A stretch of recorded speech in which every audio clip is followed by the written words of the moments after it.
Alright guys, I'm back just as promised to continue with my story portion of this. I left off talking about my son and how strong of a kid he is. Um, there was a time that comes to mind that, again, was when I knew that this condition was serious. And when I also knew that people didn't respect it. I think my son was about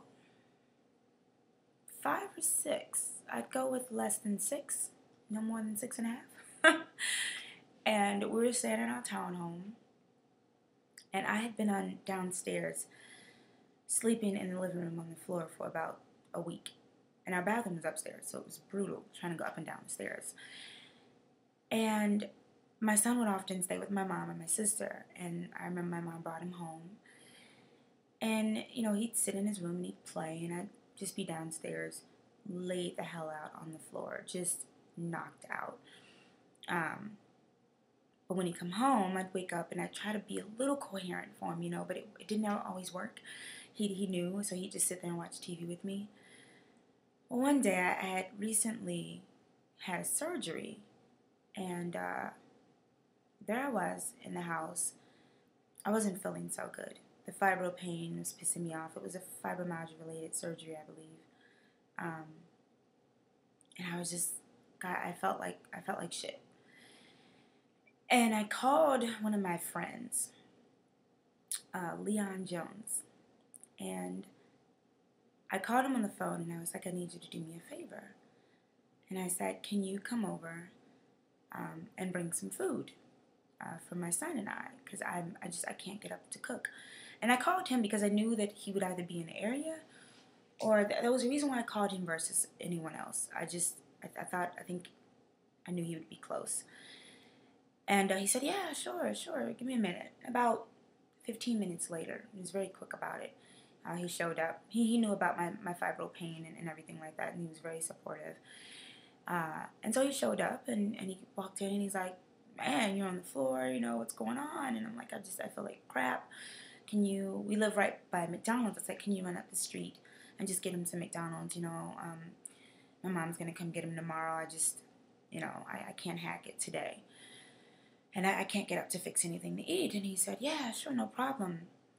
And so he walks out, he says hi to my son, and he walks out the door. And the moment he walked out the door, I think about 30 seconds later, I started to seize. And my son was sitting on the steps. And I remember that moment as my son looking at me. And his face was like a deer caught in headlights. Like, what's going on with my mom? And there I was on the floor seizing. I had never had a seizure before, but I saw my aunt and my uncles have them when I was growing up. And so I knew what a seizure was. What my body was going through. I knew that it was a seizure. And there I was. I didn't know I couldn't do anything. I was seizing for about 5 minutes. Because that's how close Leon was to the McDonald's. Probably a little less than 5 minutes. And he walked through the door, and he just stared at me, and he took the food and he handed it to my son, and who's still on the steps watching me, and he's looking at me like, what the hell's going on? And he comes down to my side, and he's Mo, are you okay? And he started to touch me, to pick me up, and I think he must have realized that when someone's having a seizure, you don't touch them. And so he immediately got on his phone, and he called 911, and I hear him talking on the phone, and they're telling him, don't touch her. He's like, okay, I'm not going to touch her. And I guess they told him to move everything from away from me, so he's moving pillows and things away from me. And my son is still sitting there. And by this time, all I could think was, I'm scared shitless. This hurts. This really, really hurts. And, the ambulance was on the way. And I will never forget Leon for what he did. Because had he not been there, I don't know, I might have died possibly. I don't know the outcome of what a seizure done too long can do to a person. But he took my cell phone and he found my mother's number. And he sat there on the steps with my son, and I heard him telling him your mom's going to be okay. The ambulance is coming. He went upstairs and got my son some shoes and some clothes. And then the ambulance came. And I can hear Leon on the phone. He had called my mother, and he introduced himself. And I'm in front of your daughters. She just had a seizure. They're taking her to the hospital. Can I bring your grandson to you? And, I mean, Leon, if you ever see this, I don't think you understand how grateful I was for you for that night, if you remember it. Because in a time when I was, like, weak, you know, you made my son feel like I was going to be okay. And that, I can't thank you enough for that. You stepped in like a real friend should, and I appreciate you for that forever. And I went to a hospital, Regent's Hospital, which is, unless you're dying, don't go to that hospital. And I remember being treated like shit at that hospital. It was one of the worst moments, because here I was scared. I couldn't talk. I couldn't say anything. And I was being treated like shit by the doctors. They didn't put me in a room. They had me in the hallway on a gurney thingy up against the wall. And I was still shaking, twitching, you know, just a little. And I couldn't speak, but I could hear everything going on around me. And I was so fucking angry because I wanted to tell them what was wrong with me. I knew that I had just had a surgery. They didn't know because they didn't have my medical records, and the hospital I went to did not connect everything with them like they do now. And I knew, you know, I knew why I had this seizure. I knew that it was caused by the fibro and the medication and the surgery, and I couldn't say anything. And I was so fucking pissed because there I was in the middle of this hallway with those fucking pale green walls. And this nurse, this bitch of a nurse, walks past me. And she looks at me. And she goes, "Calm down. Quit shaking. You'll be okay."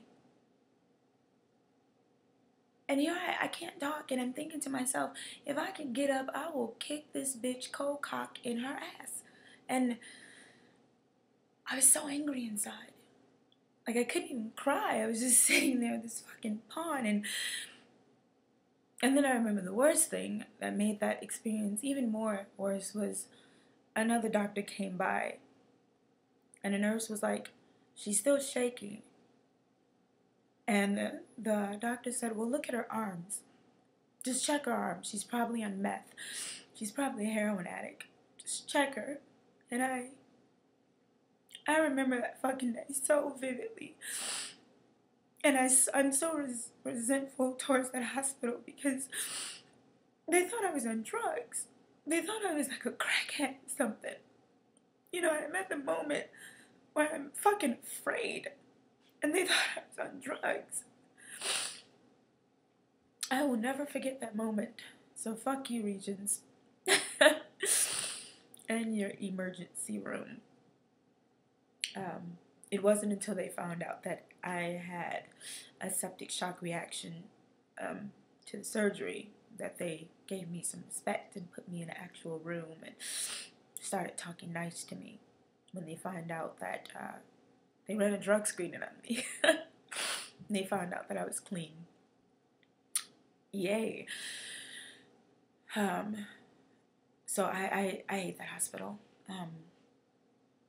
I mean, it sucks because it's the hospital that my mother passed away in 8 months ago, and you know, they took very good care of my mother, and when you're in a traumatic situation, you do want that hospital, but when you're in a state like I was, you don't. So thank you and fuck you.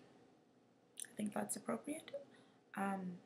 So, you know, life continued, and I just had to learn how to deal with it. And one of the books that they gave me at the hospital when I was first diagnosed, I still have it somewhere in the house. There was a chapter in there, and the beginning of the chapter said morning. And I'm thinking, why are they talking about death? Death, this isn't terminal, right? I saw that chapter and I was like, morning? Like, morning who? And I keep what I read with me in my heart, and it has helped me cope with this condition. It said you have to learn to mourn the person you used to be. And they could have never said it more truer. I had to learn to accept the fact that I was no longer the Monique that I used to be. I was young. I did not have the energy that I used to. I didn't have the anything that I used to. And I had to accept that. And I didn't accept it right away, but reading that passage was on the road to understanding that I was not the same person. And there was nothing I could do to be the same person again. And that helped. It helped a lot. And that's what I started to do.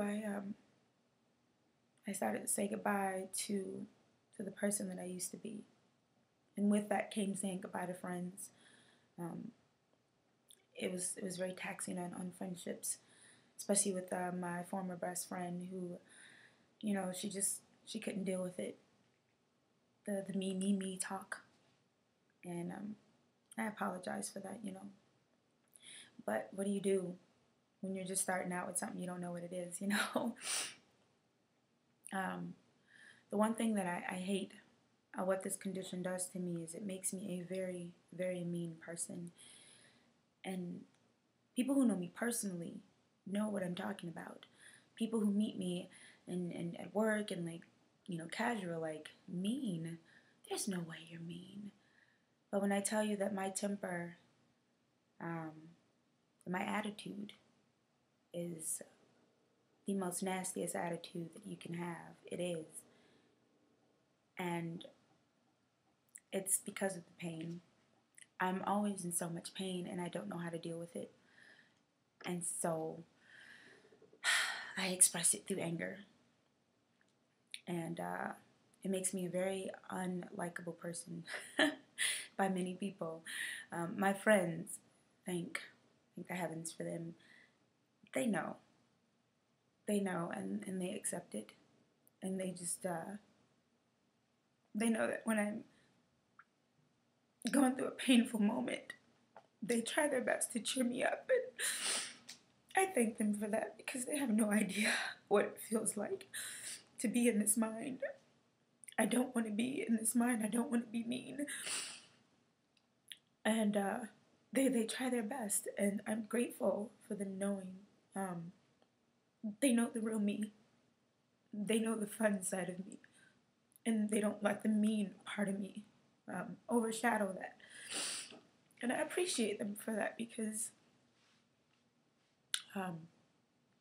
you know, they don't know how much it means to me that they try to accept it and that they deal with it, because I probably couldn't deal with it if I could deal with me if I was someone else being me who I am without the pain.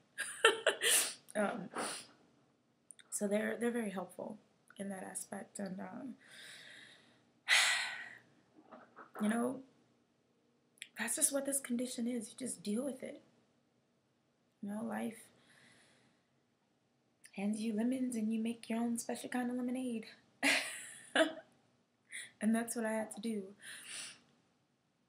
So, again, keeping it under 15 minutes, that is the end of this portion of my story.